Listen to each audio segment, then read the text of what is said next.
शनिवारी महाविकास आघाडीच्या वतीने बदलापूर आणि राज्यात ज्या लहान मुलीवर अत्याचार झाले बऱ्याच ठिकाणी, त्यासाठी राज्य सरकार पूर्णतः अपेक्षी ठरलेलं आहे आणि त्याचा निषेध म्हणून उद्या महाविकास आघाडीच्या वतीने महाराष्ट्र बंदची हाक दिलेली आहे. आमची तिघांचीही आम्ही तिन्ही जिल्ह्याचे जिल्हा प्रमुख म्हणून धाराशिव जिल्हावासियांना आवाहन करतो की जिल्हावासियांनी आपल्या लेकीसाठी, आपल्या आया बहिणीसाठी आपण एक दिवस या बंदमध्ये उत्स्फूर्तपणे सहभाग नोंदवावा आणि या झोपलेल्या निर्ढावलेल्या सरकारला जागं करावं. माझी आपल्या माध्यमातून सर्व धाराशिव जिल्हावासियांना विनंती आहे की आपण या बंदमध्ये उत्स्फूर्त सहभाग नोंदवावा. वेळ दिलेली आहे, त्या वेळ काय दिलेली आहे? उद्धव साहेबांनी 2 वाजेपर्यंत सांगितलं. उद्धव साहेबांनी सांगितलेलं आहे की 2 वाजेपर्यंत हा बंद पाळण्यात यावा, कारण व्यापाऱ्यांची किंवा विद्यार्थी असतील बाकीच्या लोकांची अडचण होऊ नये.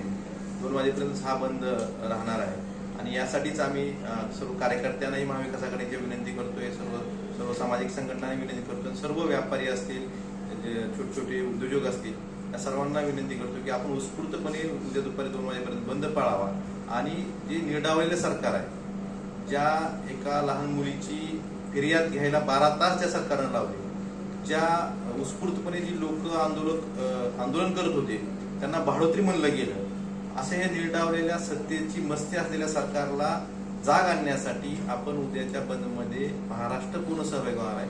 आपण धाराशिव जिल्हावासियांनीही यात उत्स्फूर्तपणे सहभाग नोंदवा अशी आमची विनंती आहे. अत्यावश्यक सेवा काही चालू राहणार आहेत का किंवा बस सेवा असतील? अत्यावश्यक सेवा बाबतीत ॲम्ब्युलन्स असेल किंवा बाकीच्या ज्या अत्यावश्यक सेवा रोज लागणाऱ्या गोष्टी आहेत त्यासाठी आम्ही कुठेही अडथळा आणणार नाही. आम्ही प्रशासनाला सहकार्य करू, पण आमचं सर्व व्यापाऱ्यांना आणि बाकीच्यांना विनंती आहे की आपण यात उत्स्फूर्तपणे सहभाग नोंदवला तर निश्चितच महाराष्ट्र सरकारला एक चांगला धडा यातून निश्चित महाराष्ट्र सरकार जागेवर येईल असं आम्हाला वाटतं.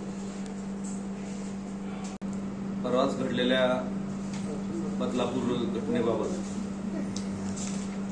अल्पवयीन मुलीवर जे काही अत्याचार झालेले आहेत त्या प्रकरणी महाराष्ट्र प्रदेश काँग्रेस कमिटीचे प्रदेशाध्यक्ष आणि सर्व महाविकास आघाडीचे नेतेगणांनी या ठिकाणी आवाहन केलेलं आहे की उद्याच्या सर्व जिल्हा बंदमध्ये सर्वांनी, व्यापारी असतील, नागरिक असतील आणि सर्व शैक्षणिक संस्था असतील, त्यांनी बंद ठेवून उत्स्फूर्तपणे आपल्या लेखीसाठी हा बंद पुकारण्यात आलेला आहे.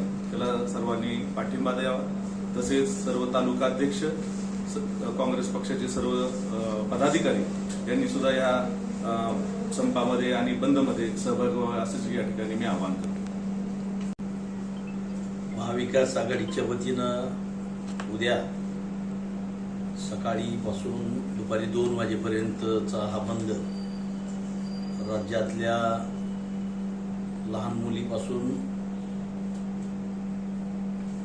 युवती, महिला या आज सुरक्षित आहेत.